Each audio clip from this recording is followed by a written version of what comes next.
Hello, can everyone hear me? No? Hi everyone, I'm Eric, and today I will share my presentation on cybersecurity for senior citizens that I've prepared to help seniors in our community not to become victims of cybercrime.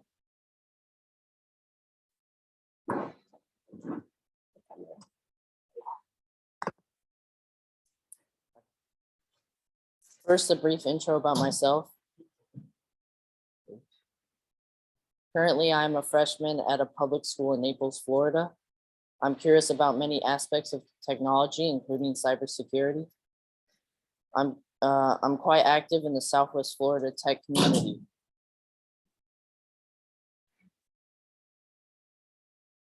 What? Oh.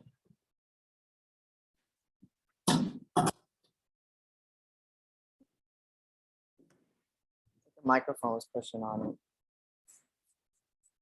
it. In 2018, I founded Albus Code, a coding club at my middle school that grew into an educational nonprofit. We teach computer science fundamentals using Scratch and Python.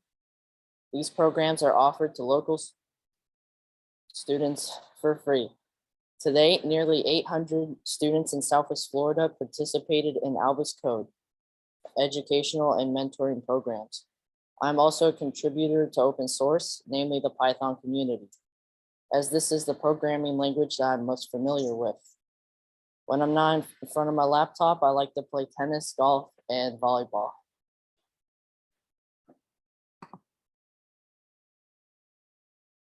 I'd like to start this presentation with the motivations for doing it and the disclosure. I'm not a cybersecurity expert. I've been interested in the subject for a while, and I'm following the most important news in this space. I've also completed a course at Introduction to Cyber Attacks conducted by Dr. Edward Amoroso from NYU via Coursera. During the pandemic, technology has come in handy for most of us. And for the at-risk homebound senior population, it has been a lifeline connecting them to family members, healthcare, and essential services. However, this unprecedented shift to virtual life has also come with potential risks. As we all know from the media, cybercrime is on the rise. A Clark School study at the University of Maryland was one of the first to quantify the near constant rate of hacker attacks on computers with internet access. On average, there's a hacker attack happening every 40 seconds, affecting 1 in 3 Americans every single year. According to the most recent Pew Research study about technology use among seniors, senior adults continue to become more digitally connected, but adoption rates continue to trail younger users, and digital divides remain. The study also revealed that 77% of adults needed assistance when it came to learning how to use new technology. Given these realities, it's no surprise that seniors fall victims to cybercrime more often than any other age group. Yet in our local tech community, as far as I could tell, no one has been focusing on educating seniors about online safety. I decided to fill this gap and hopefully convince others to join me. If you'd like to join me, or if you'd like for me to present to your group, please stop by and say hi at the end of this presentation. Here are some risks that seniors may encounter while using digital technology. And here are some helpful tips to solve these issues. You can secure home routers and devices, use strong passwords, use PINs, use two-step verification, use a personal VPN. Update your software regularly. Beware of scams online. Manage your privacy settings. Monitor your financial accounts and protect your personal data. Securing your home routers and devices. Be sure to change your router's default username and password to something strong and unique. Also change the default passwords of any connected device before you connect to your home network. IoT, or Internet of Things, devices are all of the technologies under your roof that can connect to the internet. such as home security systems, appliances, smart TVs, healthcare monitors, hearing aids, wearables that track your eating, sleeping, and exercise habits. These technologies are embedded with sensors or software that can connect and exchange data with other household devices, and each must be secured to close these privacy gaps. I also recommend carefully reconsidering if you wish your data to be stored in the cloud. Sometimes it's not really needed and only creates an additional potential risk as an individual. Also, turn off the GPS, Global Positioning Service, function on your smartphone camera. If you're going to be sharing your images online, you don't want people to know the exact location of where you are. Use strong passwords. Strong passwords are essential for in-home devices, personal devices, social media sites, and any healthcare or banking portal. Creating a strong password is also a frontline defense against identity theft and fraud. Using PINs. Make sure you have your smartphone and tablet set to auto lock after a certain period of time and unuse. And make sure it requires a PIN or passcode to unlock it. This is especially helpful to protect any information you do not want to be seen should your device be lost or stolen. Use two-step verification. Think of two-factor authentication as an extra layer of security for your online accounts. If you're not using 2FA on an account, your login process involves entering your username and password, and that is it. Two-factor authentication adds an extra step to that process. First, you'll enter your username and password, and then you'll be asked to enter a one-time passcode, sometimes called an OTP, which is typically a 6 to 8 digit number. You obtain that number, which changes every 30 to 60 seconds via an app or text message. Effectively, a would-be bad guy would need to know your username and password and have taken over your phone number or have physical access to your phone and your authenticator app of choice to sign into your bank's website or your email account. Using a personal VPN. A virtual private network encrypts or scrambles your data when you connect to the internet and enables you to browse or bank with your credentials and history protected. Update all the software regularly. Those little pop-up windows can be annoying. You might be tempted to click on that remind me later button. Do not do it, or at least don't put off updating your software for long. Hackers love security flaws, also known as software vulnerabilities. A software vulnerability is a security hole or weakness found in a software program or operating system. Hackers can take advantage of the weakness by writing code to target the vulnerability. Software updates often include software patches. They cover the security holes to keep hackers out. Beware of scams. There are a number of scams that target seniors. Phishing scams. Phishing scams is one of the oldest cyber threats in the book, and yet still one of the most effective. As a part of their phishing schemes, scammers often use something called social engineering to manipulate users into trusting them for fraudulent purposes, often by pretending to be a legitimate person or business. Though these phishing attacks, criminals can spread malware and other malicious content. For this reason, never click on suspicious links from government agencies, banks, hospitals, brokerages, charities, or bill collectors, unless you are certain they are legitimate. Scammers use these malicious links to con people out of giving away cash or personal data that can be used to create a number of fraudulent accounts. Another way to recognize a phishing scam is how emotional you get just by reading the title of the email. Let's face it, we are all human. Our inherent psychology makes us quick to act on emotion. However, this is much of the reason why phishing has forged on as a favorite among hackers. Criminals tend to capitalize on exciting or bad and shocking news to grasp the victim's attention, leading them to click on malicious links or give up personal data all too eagerly. So if the news from a government agency, your doctor, or brokerage firm make you feel very excited or sad, give them a call instead of opening the email and clicking on the links. I highly recommend do not open these emails. Fraudulent websites is another category of scams. Some of them look very real these days. A secure website will have an HTTPS in the browser's address bar. The S stands for secure. If the web address or URL is just HTTP, it's not a secure site. Still unsure? Read reviews of the site from other users before you ever make a purchase. Never send cash, a cashier's check, or personal check to any online vendor.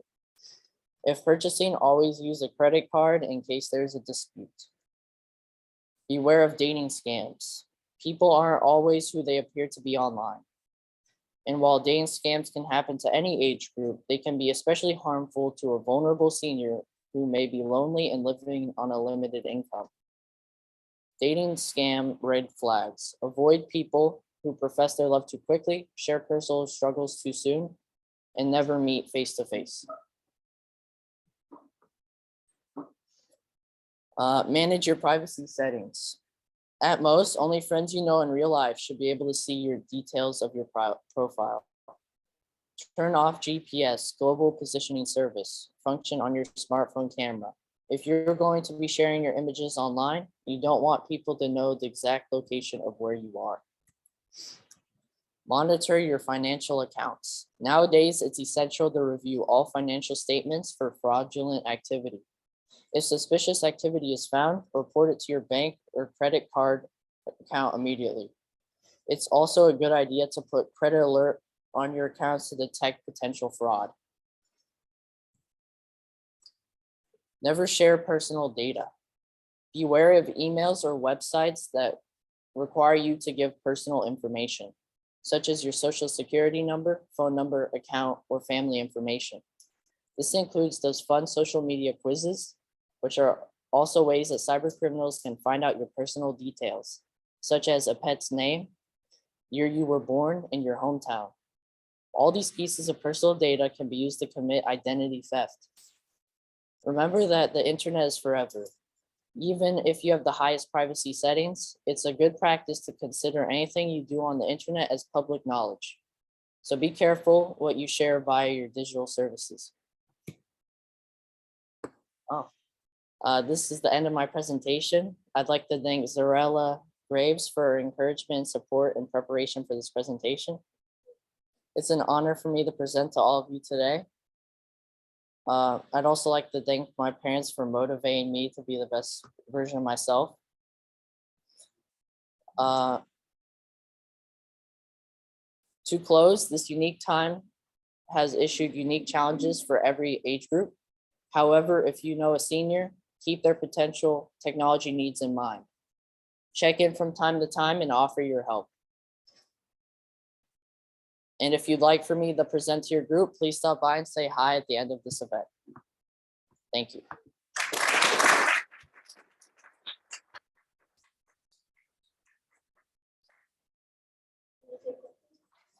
Oh yeah, I do.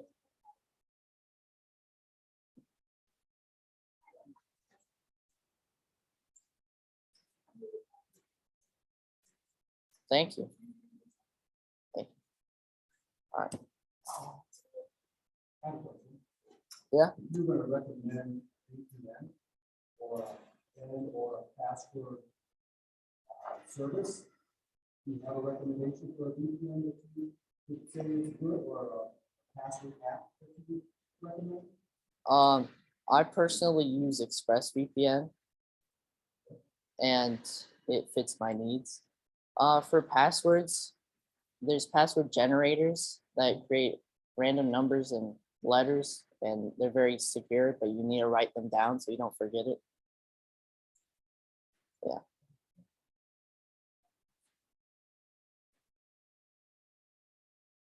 Never heard of it.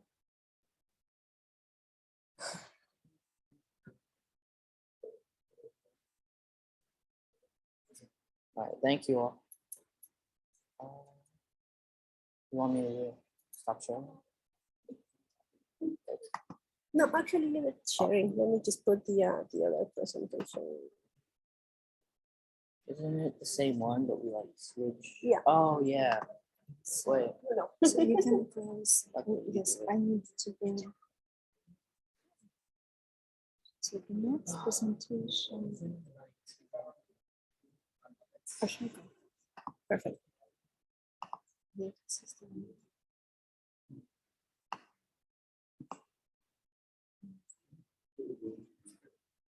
Or can you drag it to the screen? To the screen?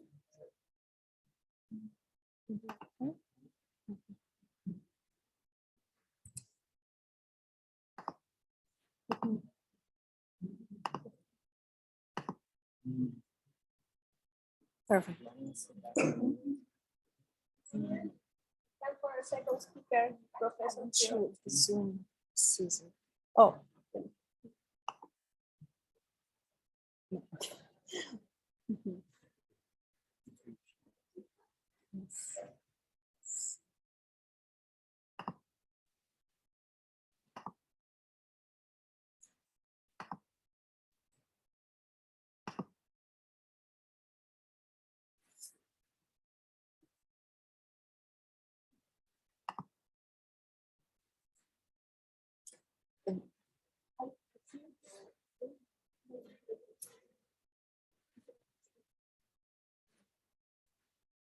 Oh, this is not supposed to be. you had it, but it's not in there. Mhm. All right.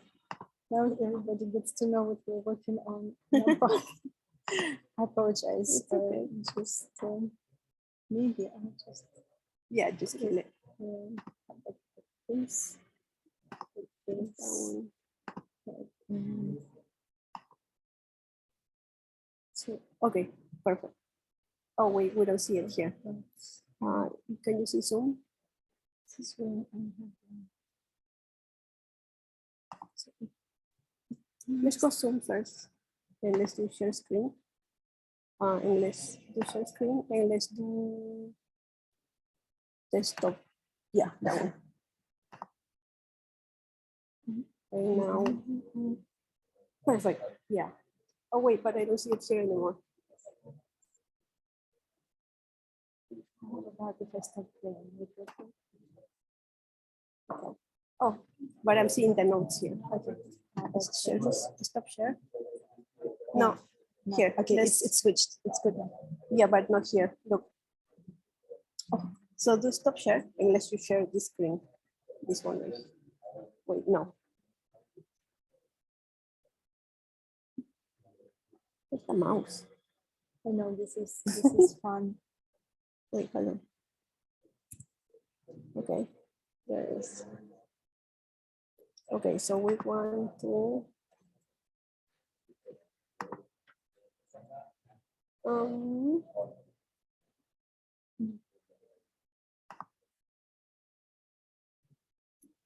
Can we do it mirror? Hold on, let me see if we can like just mirror the. Where's the mouse? Oh, okay. Let's just do mirror screen. Where's the? Sorry, we'll be back in 2 minutes.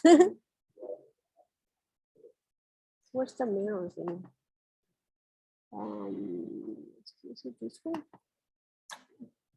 Do you know what it is? Like the. I'm trying to understand why it works for the keynote and now it's not working. Oh, that was Google Slides. It was Okay. Oh, it's different setup. okay. So let's.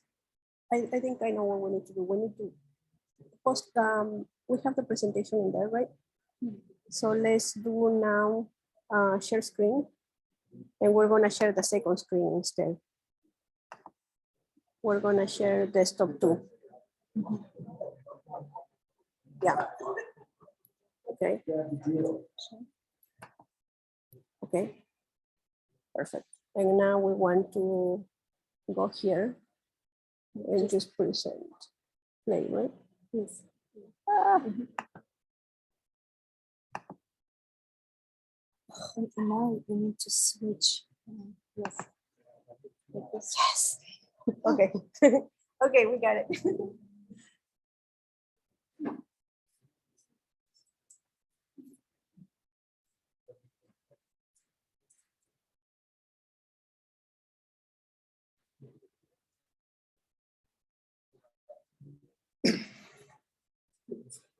Boy.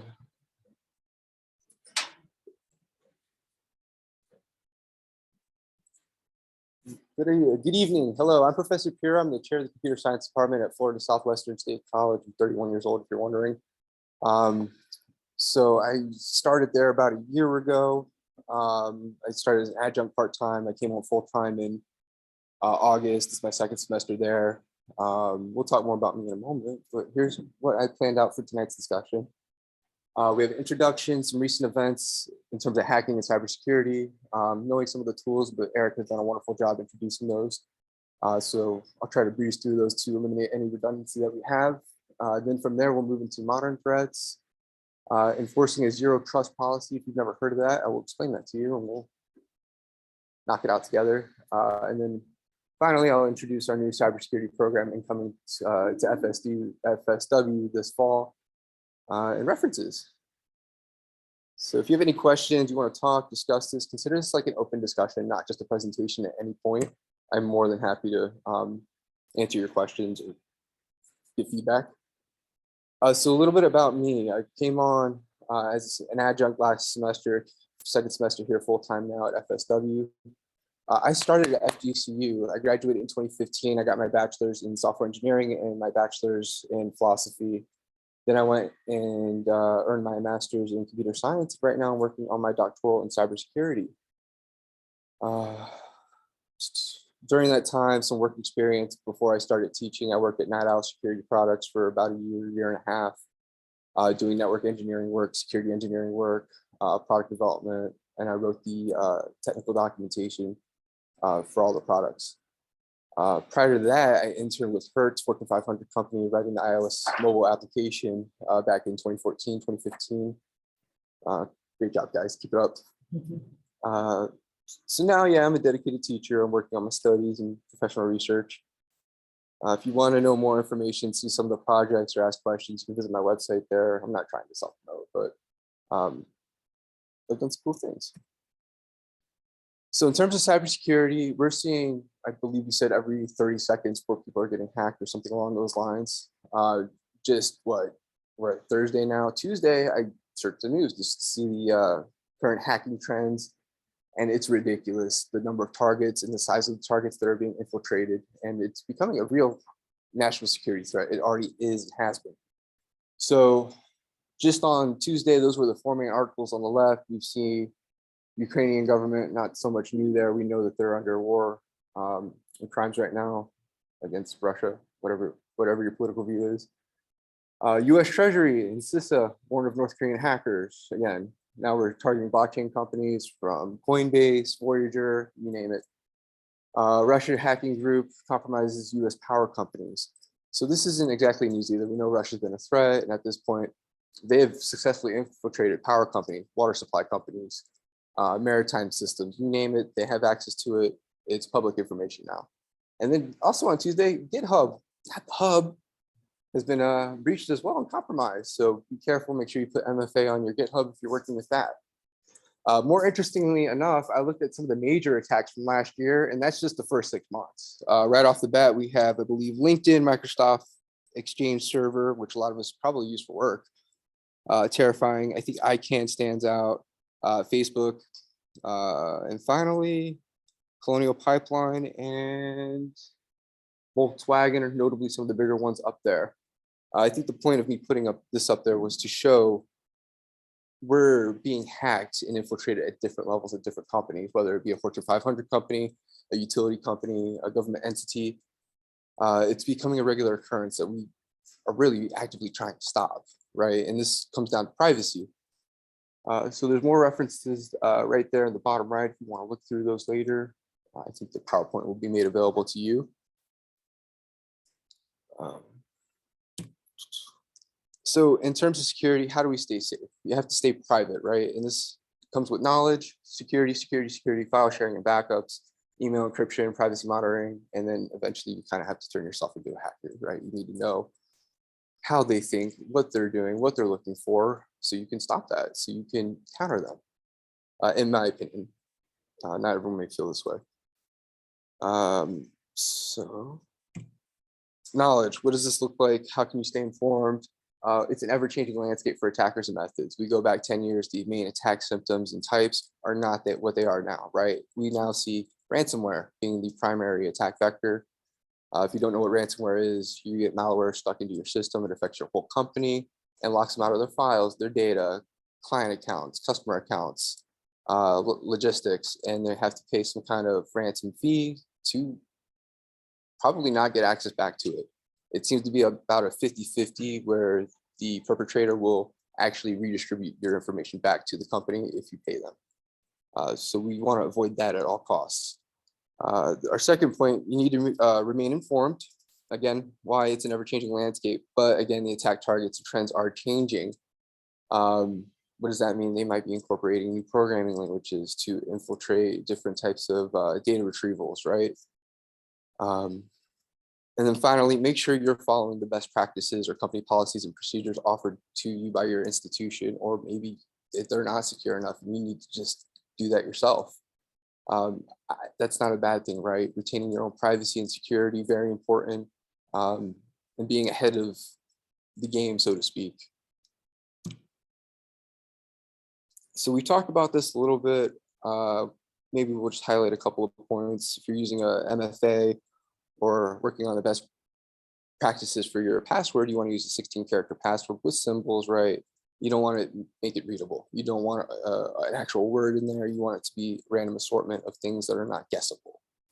Why? Well, one of your primary attack vectors is a brute force entry or a dictionary attack, where every possible combination of letter and word is cycled through some kind of algorithm into a log, user login form, something like this. So if you have a readable word, it's going to get hacked that much more faster. So make sure you also shut down and log out your personal computer and avoid other people seeing your screen. You never know who's watching. Why? We'll talk about that more later on. So someone was asking about security earlier. I recommend maybe a Google Authenticator. That has its own security failures as well. But again, it's better to be safe than sorry. Google Authenticator. It's a nice little app that you can download, add multiple websites or login entries from all across the board. So file sharing and backups. Generally, we follow a practice known as 3-2-1 file backups, where you keep 3 copies of your singular file. You have the original and 2 backups, and you want to use at least 2 different media types. I did not put cloud storage as well. I did put cloud storage, never mind. Not recommended, right? You're giving someone else access to your data and making them responsible for it. You got to be responsible for your own data at this point. If we're relying on other people, we're giving them rights to our privacy and access to our data, and frankly, that needs to stop. Okay. Sure. We feel about my cloud, in-house cloud, to the offsite cloud. The same way, that's okay, or not okay, that's cloud. I've never been a fan of clouds. No, I don't like remote access to things. I like being on my local machine and having to use it strictly there. That's just personal. Now, that is probably something that is efficient, but eventually it'll probably become a target.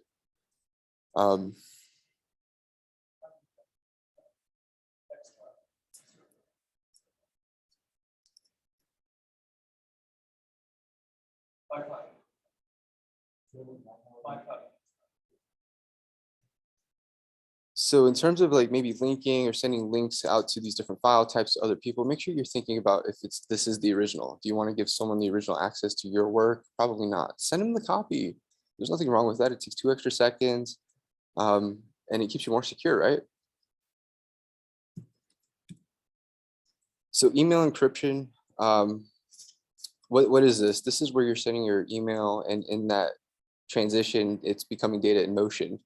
And through this, that information can be hijacked. So to prevent this, we encrypt it. We make it unreadable through the transmission of those packets. To do this, a lot of email services offer different ways to encrypt, and this is how FSW does it. We add the word secure, and this is part of our configuration, and that automatically implements encryption so that when we send that email, it is automatically encrypted. No questions asked. Whether we're emailing a doctor, someone outside the organization, Southwest Florida Tech Alliance, we should be using FSW Secure. Why? Because, well, in my case, now that I have a bunch of hackers that hang out with me, these students have access to things like packet sniffing, right? So they're going to be scanning for my email to see what Professor Piro's up to. That's two of my students right there. So just real quick, it's as easy as just adding something into the subject line, and it allows encryption very simply. So what else do we have here? So we have privacy monitoring too. This is probably not talked about as much. Here I have a screenshot of Facebook, and I'm showing the GPS logins that are currently active on your Facebook account. If everyone here were to check, I bet somebody else currently logged in on another system that they don't recognize. I personally found this when I was working in a marketing company locally, and my boss was logging into my Facebook just to see where I was. I couldn't tell you why. So at this point now, this is something I check maybe bi-weekly, every other week, just to see, just to take a peek and know what's going on. And it was terrifying. I thought I was a good worker. I showed up on time. I didn't do anything wrong. So why was she doing this? Doesn't matter. She could. It was the fact that, so she took advantage. And this can happen to anyone. Doesn't matter if you work at a school, hospital, right? Anywhere. So to do this into Facebook, you just sign into Facebook, click security on the left side, and it will give you the option to show where you're logged in. You click that and follow it through, and it'll display it for you. You can do the same thing with your email services, other social media accounts, right? Okay, so moving on, we have modern cybersecurity threats, knowing what they are, what they look like, and how can we protect ourselves against them? So if we need to know the signs, follow the rules. We have phishing, brute force methods. We've talked about these a little bit already. With phishing, if you don't know who the sender is, you don't recognize that, you're not expecting them to email you, do not answer it, do not open it. Why? I don't want to talk to you. If you're not offering me a 6-figure salary and we haven't talked about it already, no chance, right? But then again, we look to the right at brute force methods. This is typically uses some kind of algorithm. They're getting faster with them as technology also increases with speed. So they're becoming better, or in terms of our enemy or whoever that may be, is quicker at using brute force methods. And so this is using word combinations and testing every combination of a sequence of characters over and over again, and adding additional characters each time we go through the entire alphanumeric combination. If we look to the right, we have 7, 8, 9, 10 characters. If we are using a brute force attack, even 10 characters takes up to 3 or 4 months. And we're recommending 16 characters right now. Those, as DDR4, DDR5, things like this continue to roll out, these times are going to get smaller and smaller for the 7, 8, 9, 10 characters, even the 16 characters. So we need to remain conscious of this, pay attention to it, and stay secure. Malware and ransomware, some more facts. Ransomware, 35% of small businesses have been victims of ransomware. And if you work in the local area, Southwest Florida, you know we're primarily small business. 97% of phishing emails are ransomware. Again, don't click it. 70% of businesses pay the fine, but only 42% recover that data that was initially stolen. But ultimately, 30% of these 97% of phishing emails attacks are actually due to poor practices and fall back on the user. I put a little Robin Hood symbol there with the cross. Robin Hood was hacked a few months back. Those people. Malware is a software known for self-replicating in any given information technology system and acts as an unauthorized manner. So it's self-replicating. It enters your system, whether it be from email, a USB upload, or just simply plugging USB into your system. It replicates, and if you're at work, it's going to move across your network into other systems, other people's work computers, your server, and continue to replicate. And it might not even do anything. It might wait. It might lie in waiting, much like the Log4j hack that's still out there now. So major targets in general, this is what we're seeing in current trends: institutions, schools, businesses, households, primarily supply chain, and even medical centers.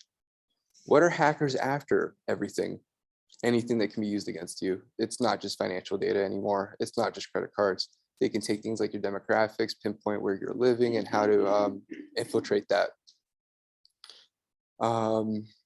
I think what common example I was using is if at FSW, a student pays cash for a course, that's going to show up in the registry that they paid cash. And typically, because of the institution that we're at, that student's probably well off. They're not relying on financial aid. So if we have a giant registry of cash users, the attacker can, if they can penetrate that data, they're able to infer where a larger amount of these users are living at, and maybe Naples, for instance, and target strictly those neighborhoods.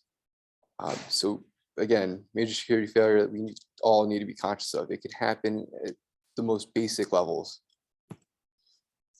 And finally, a zero trust policy. This is one of the many ways that we can go about resolving this. This is an approach to information technology involving trusting no one at all, not your boss, your mom, your students.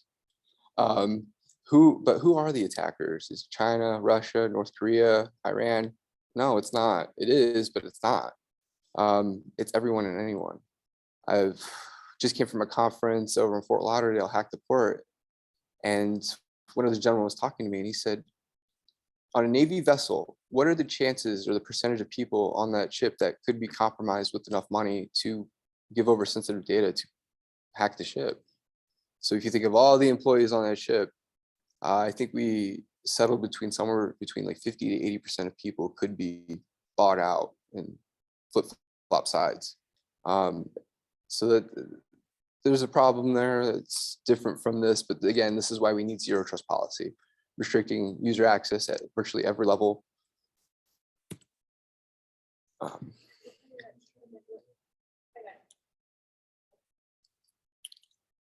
So about FSW and cybersecurity, what's happening? Well, we currently offer an AS networking systems technology and AS in computer programming and analysis. But starting fall, we'll be introducing an AS in cybersecurity as well as a bachelor's in information systems technology. In that bachelor's program, you'll be able to align and add any one of those tracks and essentially minor in programming, networking, or cybersecurity. Some of the primary courses that we're offering are going to be network defense countermeasures, both 1 and 2, which will prepare you for your certified ethical hacker certification, disaster recovery and incident response, as well as information security policy administration. And those are just a few of the total course track. Currently, what are we offering? We do a lot of conferences. I'd say we go to about 2 conferences a semester related to cybersecurity, and we're hoping to incorporate all the other IT fields, not just cybersecurity, maybe robotics, programming as a whole. We also plan on hosting many of our own events. I think last fall we had our first hackathon. We're hoping to do that again this fall. We'll save that for the end. But what's new, what's coming, right? This ever expanding field. How's FSW preparing? We currently have Building K on campus. It's being renovated come August. We're knocking to the ground, building out new rooms, adding our own secure lines separate from the school network, hopefully building a student-run data center. It'll have a war room where we'll have red versus blue teams in there, working on Kali Linux and Parrot OS operating systems. We're going to add a hardware lab and a maker space lab where students will be able to engage on their own creative projects, build their own personal computers, understanding the fundamentals of the ins and outs of everything, how to build a PC, the working parts in that PC, how much pressure to apply, how much glue to apply, how to not break a part that's $500. We've recently been approved for drone hacking and are working on a purchase order for 10 drones. Why?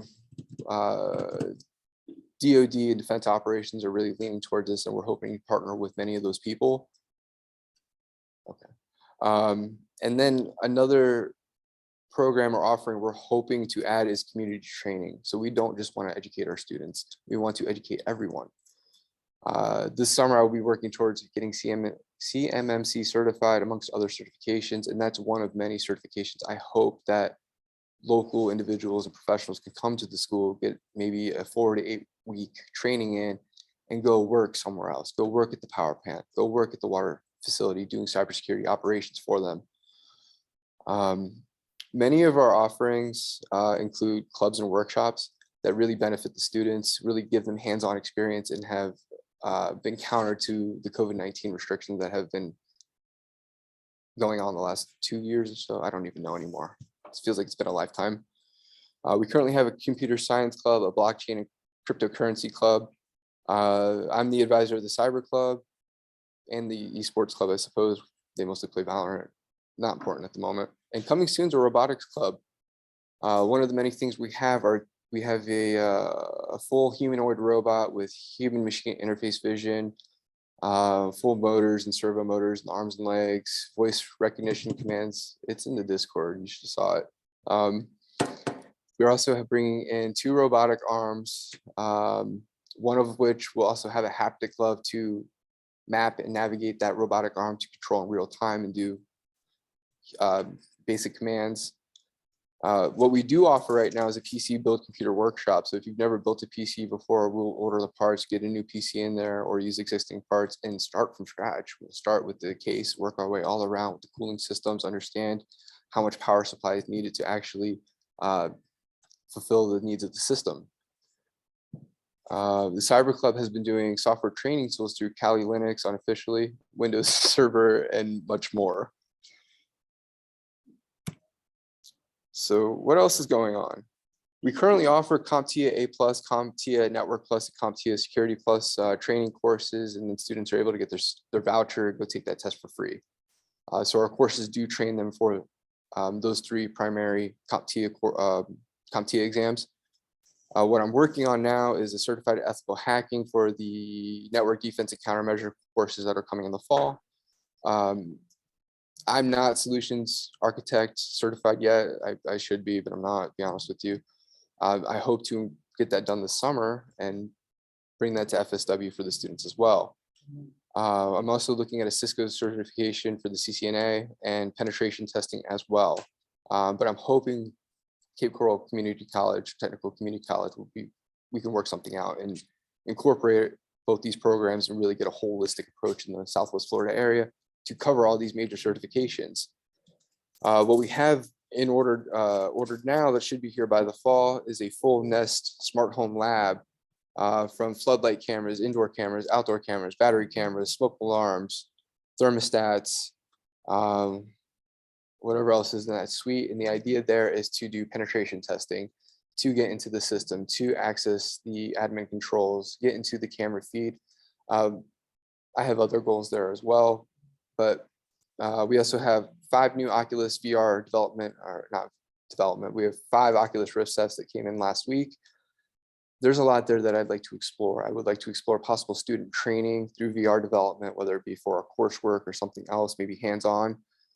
But we can also do maybe a Unity engine and build out our own 3D game. Or one idea I had was to rebuild our museum at FSW and then start NFT minting our own art and projects in there and creating a virtual rotating gallery through that library.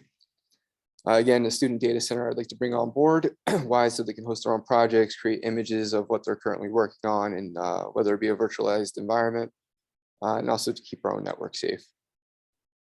In the next year, I plan on bringing the National Center of Excellence by the NSA to our program through the recognition of all our hard work. I'm currently a member of the Sword and Shield National Honor Society for Homeland Security and Cybersecurity Defense. I want to bring a chapter to FSW coming this next year. Here are my references. Any questions, comments? Sure. So Kali Linux something that you prefer compared to the other? Kali Linux is very specialized for hacking. So there's very few competitors as opposed to like Red Hat or Fedora, Linux distros that offer the same cybersecurity tools.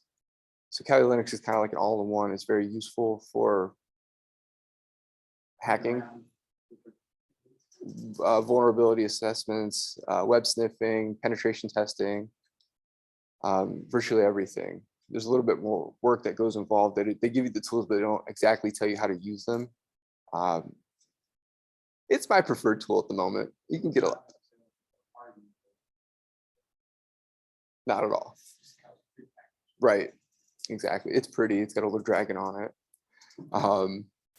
But the contrary one is Parrot OS. I haven't fully explored that yet. I'm hoping to get the club to do that with me in the fall. Parrot OS is supposed to be more based in hardening the networks and the systems that you currently have while still offering attack vector tools. Not as many as Kali Linux, but again, I haven't opened it and seen for myself. Great question. No, you don't have the data on your end, but just off the top of your head, do you find most of the graduating talent is staying local or vacating Any particular major or? the cybersecurity?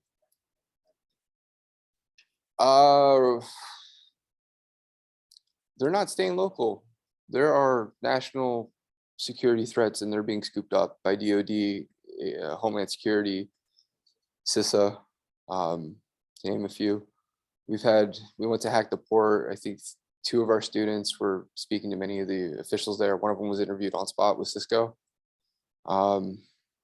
Another student is really interested in working for DoD, the FBI or CIA. Well, I guess DoD is incorporating all of those. But he's interested in the FBI or CIA. And so he's been working to get a cohort for them, which would take him all the way to like DC or Maryland. Overall in the state of Florida, I'd say Tampa, Miami, and Jacksonville are some of the main areas people will be moving towards. Orlando too. Orlando had a giant grant from DeSantis for incorporating microchips at, I forget the local community college there.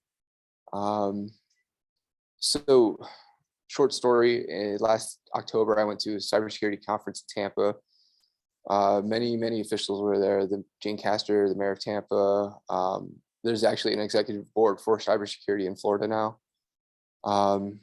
And their main goal is to overtake the national cybersecurity framework in Florida and to make it the framework for the entire nation. I think right now we're trailing Arizona, Connecticut, and one other state. But there's a big push for it. It probably has to do largely with Boeing, Raytheon, NASA being located here. Sure. These companies being targeted, like, I guess, are they targeting masters students or undergraduate also? It's hard to say. I wouldn't say they're targeting masters over associates. I think the preference right now is bachelor's because with the bachelor's, you're given at least 4 years of experience in a particular domain. They're not looking just for cybersecurity professionals. They're looking for everyone, systems engineers, C++, embedded developers. And they want those people to have cybersecurity training or practices and know the fundamentals so that they can fully secure their systems, whether it be aviation technology, maritime technology, weapons technology. Great question. I mean, I know sometimes there are people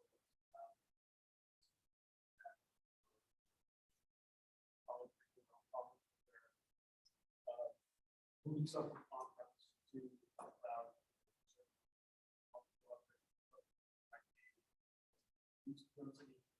Trend or any challenges?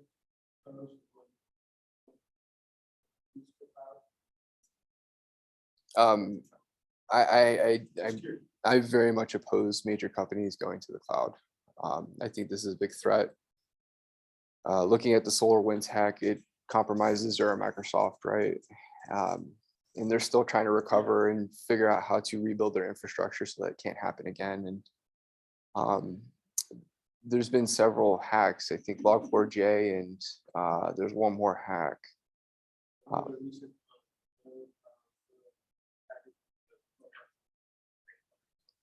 read it the other day, you know, the report, sometimes code that basically gets back your IP address, Russia, whatever, files. Big concern, I'm a developer, so use a lot of, but we have our own internal package servers, you know, so you know, we at our own code. It's not most of the time. That is first time.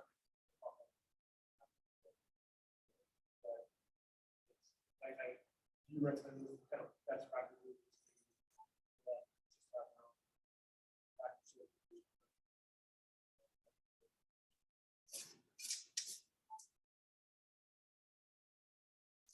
Yes, it's ultimately, I would prefer that in my own experience, but at the same time, you're working for a company and they're gonna have their own policies and infrastructure, and it's hard to argue with the guy paying your salary, right? I understand. Um, No, I think privacy is the big issue, and we're giving our privacy away, whether it be to a third party like Amazon or Microsoft to retain our data and back it up globally for us across whatever 36, 24 availability zones they have. It's a little excessive. We're paying for that, and while it has its benefits, we're losing in a way, right?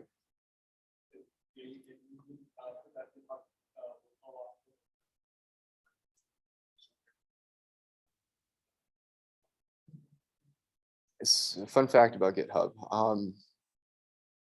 The DoD is collaborating with both Amazon and Azure for their cloud services. They're building offsite premises strictly for those government entities, and they're not tied together with the main not cloud services, but the actual cloud servers that you or I would be using. They have their own, but they're adding GitHub to it.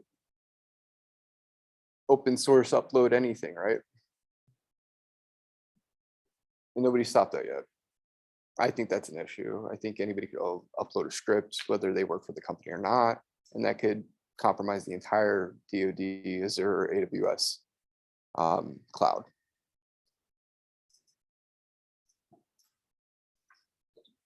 Well, thank you for having me. It was a pleasure to be here and meet everyone and be a part of this. I hope we can all grow together as a community. You're more than welcome to collaborate and come use our room space at FSW to host these events. And let's be safer, guys. Thank you.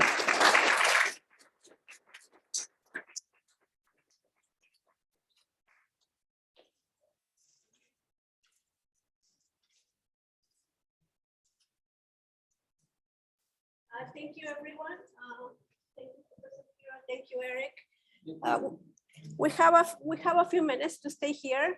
We're probably going to stay here for another 15 to 20 minutes because we got to leave completely by 8:30. But just wanted to fill it out. If anybody will be open to go and hang out somewhere after here, will you raise your hand if you're interested in that? Awesome. Okay, kind of half of the room, but if you're interested, please stick here. We normally go to Downtown House of Pizza. In the back, we can have beers, there's tacos, there's pizza, really anything. Please give us your feedback. You saw all the organizers for all our groups. And if you have any feedback for us of how we can do this better, please reach out to us. If there's any topic that you would like to hear about, please let us know. Really, this is for the community. So thank you, everyone, and just feel free to network.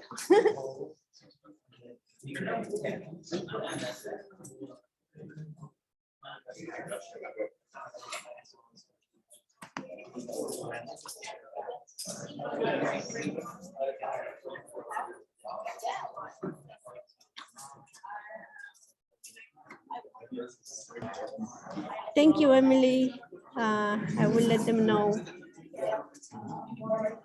I will let them know your comments, and thank you, Michael, for staying to the end. We're gonna close it out now. Have a good night, everyone.